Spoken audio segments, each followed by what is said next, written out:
Assalamualaikum warahmatullahi wabarakatuh. This is part 3 for the Zoom recorded lecture for the topic OL. In the previous part, we have covered up to invitee. Okay, so today we're going to continue with licensee. This is the third category of classes of entrant. So who is a licensee? Okay, it is from the word license. License is permission. So licensee refers to those who enter the premises by the express or implied permission of the occupier. In that here, if the licensee is in the building, so he has the express or implied permission. Okay, not invitation, because invitation is invitee. Here only permission. And then most of the time it is granted gratuitously in a matter in which the occupier has no interest. There's no mutual interest. Most of the time, it is the licensee who has interest. Okay, that's why they are in the building. They decide to be in the building, or they decide to be in that premise. And then a licensee, a licensee enters the premise for his own interest and purpose. And then, but they still have permission. Okay, they are allowed to be there by the occupier. And for licensee, we also have subcategories. Okay, we have two types of licensee. The first one is entrance as of rights. So who are they? They are those who have the right to enter into premises that are open to the public. It's a public place. For example, public park, the public library, public museum.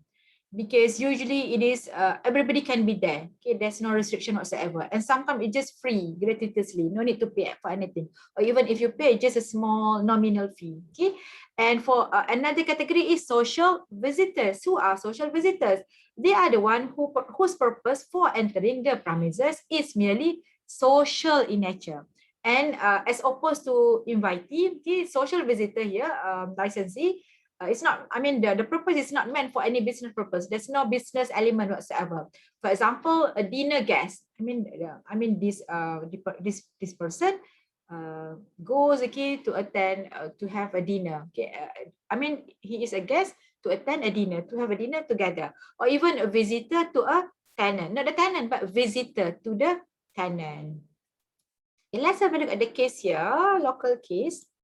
The case name is Yip Cheng Hock and Kajima Taizé joint venture 1973. So who was the plaintiff? Plaintiff was a geologist, and he was injured during a visit to a mine.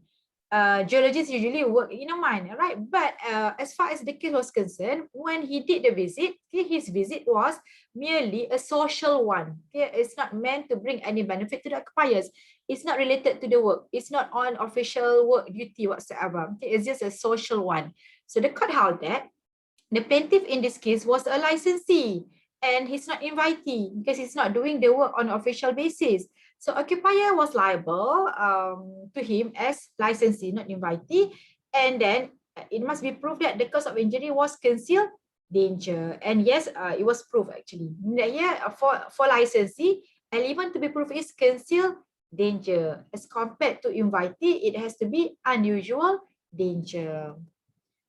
Okay, so this is the duty of licensee.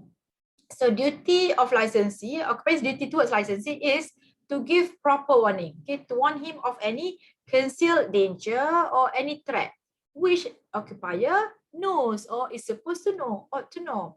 We have another case reported in CLJ, Datuk Bandar DBKL, Datuk Bandar Dewan Bandaraya Kuala Lumpur, and Ong Kok Peng. What happened? So plaintiff, he visited a friend. Okay, the friend was actually a tenant of defendant's flat, a flat owned by DBKL. And then on seeing the lift door partly open, okay, so plaintiff stepped into the lift. He thought the lift is working properly. And the moment he stepped into, okay, he fell down. The lift shut because there's no lift behind the door. Okay. And there was no warning sign or barricade sort placed at the lift door to indicate lift was not in service. And then who is supposed to maintain the lift? So lift maintenance was with a company, specific company responsible to maintain the lift. And this is decision by federal court. Federal court held that the lift was under the legal possession and control of defendant, okay, for the benefit of the tenant. So defendant is the DBKL. Okay. Thus the tenants, okay, when using the lift, they were invitees of defendant. Okay, they have the mutual interest. But as far as plaintiff was concerned, they are not the tenants. Okay, plaintiff was just a visitor to such a tenant. So in this situation, plaintiff was just a licensee, okay, of defendant for the leave and its vicinity. I mean that here he has the permission to use the leave, implied permission. The duty owed by defendant was to warn plaintiff of existing threat or concealed danger. And with this regard, okay, plaintiff failed to discharge this duty because there's no proper warning sign or barricade in place. So maintenance company was also found liable in respect of the failure in erecting warning signs. So they were, we have two occupiers for this particular case here. Okay, now we want to look at the nature of the duty of care towards licensee. So there are two factors, okay, to be established or to be fulfilled. The first one, okay, there must be, the danger is within the occupier's knowledge. It's either actual or constructive knowledge. So the case is Hawkins and Coulson and Purley UDC. And the most important one is must prove there's existence of concealed danger. Okay, like the case of Datuk Banda just now, the lift door was open, but then there's no lift behind the door. We also have the case of Latham and R. Johnson and Nephew Limited, 1913. The court held that concealed danger, it means hidden danger, danger which is hidden, okay, from the apparent eyes. Basically, you cannot see clearly the danger. And then still on concealed danger, so premises might look safe, okay, apparently it looks safe. On the first impression, it looks safe, but in fact, there is a danger which is concealed. This is what happened in the case of China Insurance Company Limited and Hu Hop Private Limited. In this case, okay, electric cables are lying on the ground, okay, across the path used by workmen. Okay, whether these electric cables actually, is it a danger? Is it a risk? Yes, the court held that these cables constituted a concealed danger. Because why? There's electric current inside the cable, which we cannot see, okay, with our eyes, like the current, but it's there. So it poses the risk. And the last category is trespasser. Okay, trespasser. So we are done with the third, with the first three. Okay, we are done with contractual entrance, and then we continue with invitee, and then just now we discuss about licensee. Okay, the last category, the last type of entrant is trespassers. So who is a trespasser? From the word trespass. Okay, trespasser is the one who voluntarily enters the premises, okay, without right or without permission of the possessor, regardless of whether he is a playful child, okay, or if he's a burglar, or even if he lost traveler. They are all considered as trespasser, okay, despite the fact that they don't know that they trespass, or maybe no intention to trespass, for example, lost traveler, but still, okay, they are still considered as trespasser.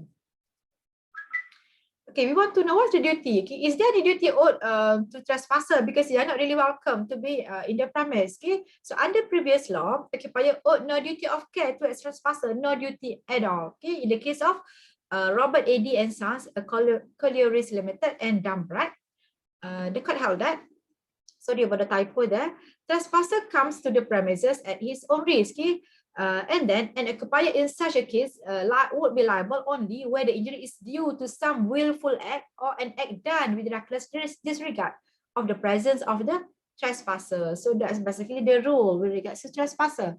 But now at present, okay, under the present law or current law, there's still certain duty owed to trespasser. So occupier owes the trespasser a duty of common humanity. Here to treat as human being, common humanity. So the case is British Railways Board and Harrington, 1972.